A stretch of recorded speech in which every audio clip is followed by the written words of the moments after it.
Yo, salut à tous, c'est Locan pour Locan.jp et bienvenue dans cette vidéo qui a été suggérée par tous les commentaires que vous avez fait sur les dernières vidéos concernant les Mac M1. Alors il y a eu le déballage de mon MacBook Air M1, puis du Mac Mini M1, mon test complet du MacBook Air M1, vidéo extra longue de plus de 20 minutes, je crois qu'on faisait 24 ou 25 minutes. Bref, vos questions sont toujours, est-ce que je dois prendre 8 ou 16 Go de RAM, quelle machine je dois prendre, le MacBook Pro, le MacBook Air, c'est les mêmes, quelles sont les différences, etc. Et bien en fait, cette vidéo aujourd'hui, elle sert à répondre à ces questions. Tout commence par la puce Apple M1. Comme on l'a déjà vu dans les vidéos précédentes, je vous mets le lien vers la vidéo que j'ai faite suite à l'annonce de cette puce Apple M1 juste ici. Je vous invite à la regarder si vous ne l'avez pas encore vue. Cette puce fait des miracles. C'est une puce développée par Apple, basée sur une architecture ARM qui inclut 8 cœurs de CPU, 4 cœurs à haute efficience, 4 cœurs à haute performance, 8 cœurs de GPU, ainsi que 16 cœurs d'un réseau neuronal pour permettre un petit peu d'intelligence artificielle, pour simplifier, dans votre ordinateur. Une des nouveautés de cette puce, c'est qu'elle intègre de la mémoire unifiée, jamais utilisé jusqu'à maintenant au sens traditionnel du terme, puisqu'on avait toujours des barrettes de mémoire qu'on peut changer. C'est le combat éternel contre Apple qui soude les barrettes de mémoire à l'ordinateur et tout le monde râle parce qu'on ne peut pas les changer. Là c'est encore pire, la RAM, la mémoire vive, est intégrée à cette puce Apple M1. Dans ma vidéo sur la puce Apple M1, je le citais et dans les points positifs et dans les points négatifs. Point négatif parce qu'on ne peut pas changer la RAM étant donné qu'elle est solidaire de cette puce Apple M1, et point positif parce que ça permet d'avoir de la mémoire bien plus rapide que ce qui existe actuellement. La magie de cette puce, c'est son économie d'énergie, son efficience et sa faible dissipation thermique. Dans le MacBook Air, elle est par exemple utilisée sans aucun ventilateur, et comme je le disais dans ma review du MacBook Air qui est juste ici, le MacBook Air devient au pire tiède quand on le fait travailler intensément pendant de longues heures. Et c'est là le premier sujet. Est-ce qu'il faut prendre un MacBook Pro ou un MacBook Air? Puisque dans ma review du MacBook Air, je vous disais que cette machine est absolument fabuleuse. Réellement, c'est peut-être une des meilleures machines que j'ai eues récemment. Pourquoi prendre un MacBook Pro si le MacBook Air est aussi bien? Quelle est la différence entre un MacBook Pro et un MacBook Air? En dehors de la touch bar, en dehors de l'écran un petit peu plus lumineux, en dehors de l'autonomie un petit peu plus élevée sur le MacBook Pro parce que tout simplement il y a plus de batterie à l'intérieur, ben la réponse elle est super simple et c'est un ventilateur. Alors vous vous dites sûrement, mais s'il n'y a pas de ventilateur dans le MacBook Air, je veux pas de ventilateur, pourquoi je prendrais un MacBook Pro si ça peut tourner sans ventilateur? Autant prendre la machine qui n'a pas de ventilateur, ça sera silencieux. Et c'est là que vous vous fourvoyez, tout dépend en fait de ce que vous allez faire avec votre machine. Comme je l'ai évoqué précédemment, le MacBook Air utilise une dissipation thermique passive, c'est-à-dire que quand la puce Apple M1 chauffe, la chaleur de cette puce est transmise au châssis du MacBook Air afin qu'il soit dissipé de manière traditionnelle, passive. Sur le MacBook Pro, à l'inverse, quand la puce Apple M1 chauffe, il y a un petit pont thermique avec un ventilateur au bout qui permet d'évacuer cette chaleur vers l'extérieur, de la souffler vers l'extérieur, comme sur les ordinateurs traditionnels que vous avez vraisemblablement autour de vous, comme sur tous les MacBook Pro que vous avez vus précédemment, comme sur les MacBook Air que vous avez vus précédemment. Et cette différence, elle est fondamentale, puisque sur le MacBook Pro, on va avoir une puce Apple M1 qui peut monter plus haut en température parce qu'on pourra la faire refroidir également de manière plus efficace avec un ventilateur,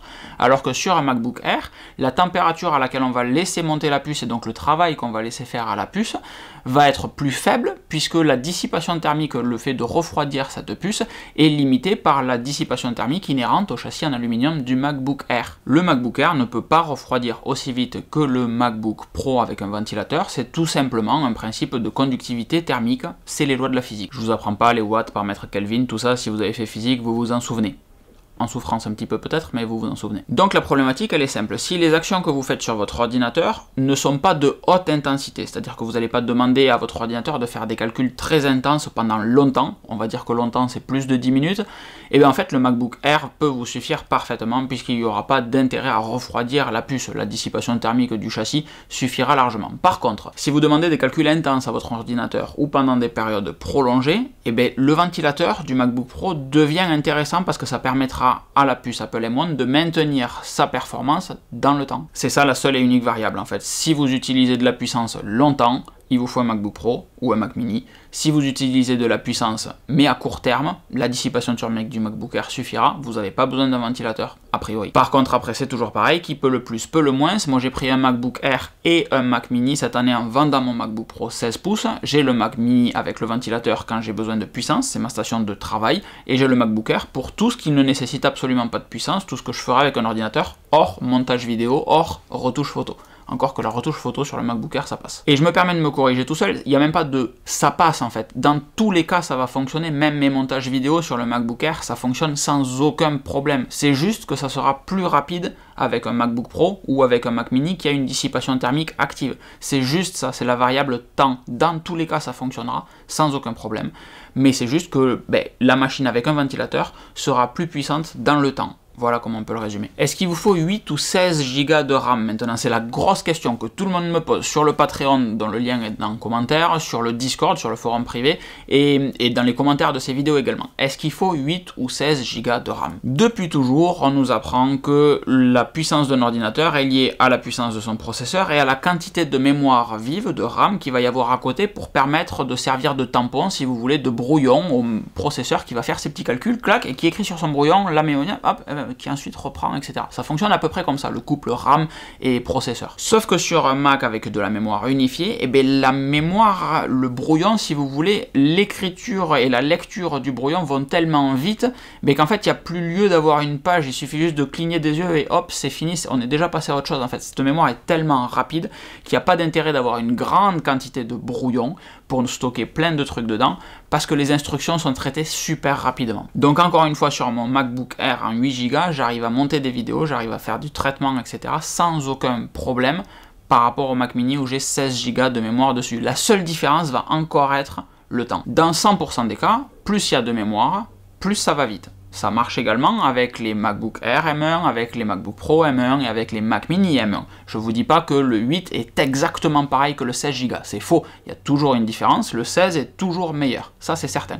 Par contre, est-ce que la différence sera notable, perceptible, réelle, importante et justifie la différence de prix?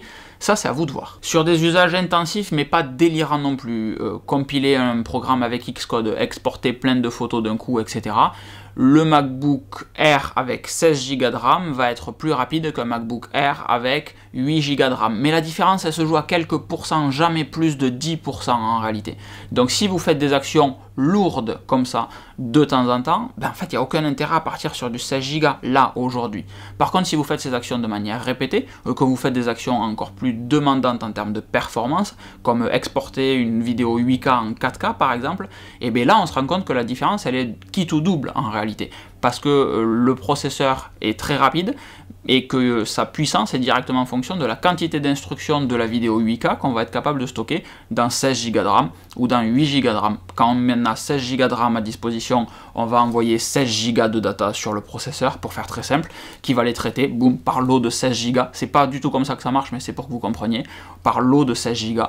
Et quand on n'a que 8 Go, on les envoie par lot de 8 Go. Clac, donc on envoie quasi moitié moins d'informations au processeur qui ne tourne qu'à 80% au lieu de tourner maximum à 100% avec un ordinateur avec 16 Go de RAM. C'est schématisé encore une fois pour que vous compreniez, mais si vous faites des actions peu gourmandes en ressources, que vous en faites peu fréquemment, la différence entre 8 et 16 Go n'appartient qu'à votre portefeuille en réalité, et c'est exactement ça le résumé de cette section, c'est que si vous pouvez prendre 16 Go financièrement parlant, prenez les 16 Go.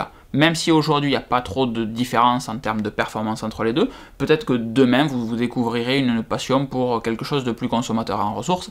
Et surtout, on ne sait pas ce que Apple demandera au système d'exploitation de l'an prochain ou de dans 2 ans. Donc si vous investissez dans une machine pour les années à venir et que vous pouvez vous permettre d'acheter une machine avec 16 Go, prenez 16 Go, au moins vous êtes tranquille. On peut donc résumer cette vidéo de la manière suivante. Si vous avez besoin de puissance, un Mac Mini ou un MacBook Pro sera toujours la machine vers laquelle il faudra vous tourner. Si le fonctionnement silencieux ou le budget sont des critères principaux pour vous, et bien à ce moment-là, un MacBook Air fera presque aussi bien pour moins cher. Concernant la RAM, si vous avez la possibilité financière d'investir dans un modèle avec 16 Go de RAM, faites-le, ne serait-ce que pour le futur de votre machine et la stabilité sur les prochains systèmes d'exploitation. Sinon, vous pouvez vous rassurer en vous disant que les situations dans lesquelles la différence de mémoire se fera ressentir sont très rares. Et voilà tout ce qu'il y a à retenir de ces différentes machines et de quelle machine vous devez choisir en fonction de vos besoins. Un Mac Mini, un MacBook Pro, un MacBook Air, en 8 ou en 16 Go de RAM. Tout est question de budget essentiellement et également d'usage en fonction de ce que vous voulez faire avec votre bécane. Si j'ai fait cette vidéo aujourd'hui, c'est tout simplement parce que vous avez été nombreux à me poser la question de savoir quelle machine vous devriez prendre et si vous devriez prendre 8 ou 16 Go de RAM, et je réponds pas à ces questions-là parce que je suis pas à même de répondre dans votre cas personnel à vous. Donc j'ai préféré faire une vidéo pour vous présenter les différences entre 8 et 16 Go Pro et R, à vous maintenant de choisir. Semaine prochaine, lundi, on fera le test complet de mon Mac Mini M1 avec 16 Go de RAM et 2 Tera de SSD pour jeudi faire une review de mon setup si vous êtes sage. Oui, parce qu'il me semble qu'il fallait 1000 likes sur la vidéo précédente et je suis pas sûr qu'on les ait. Je crois qu'on est dans les 900 et quelque chose, donc on verra. Si cette vidéo vous a plu, n'hésitez pas à la partager autour de vous parce que plein de personnes se posent la question de 8 ou 16 Go de RAM Pro versus R, etc. Et il n'y a pas de mal à se poser des questions. Par contre, c'est quand même mieux quand on a les réponses, donc tout est dans cette vidéo, et mettez un petit pouce vers le haut. Petit pouce vers le haut aussi, c'est super important parce que ça permet de dynamiser cette chaîne, et merci encore à tous d'avoir contribué à cette augmentation absolument fabuleuse du nombre de vues, du nombre d'abonnés, etc. Et de mon côté, j'essaye de vous faire des vidéos toujours un peu plus intéressantes, donc c'est cool. Je vous souhaite une excellente fin de journée, je vous dis à très vite. Si c'est pas fait, abonnez-vous, mais ça vous le savez déjà, donc je vous embête pas davantage. Ciao ciao.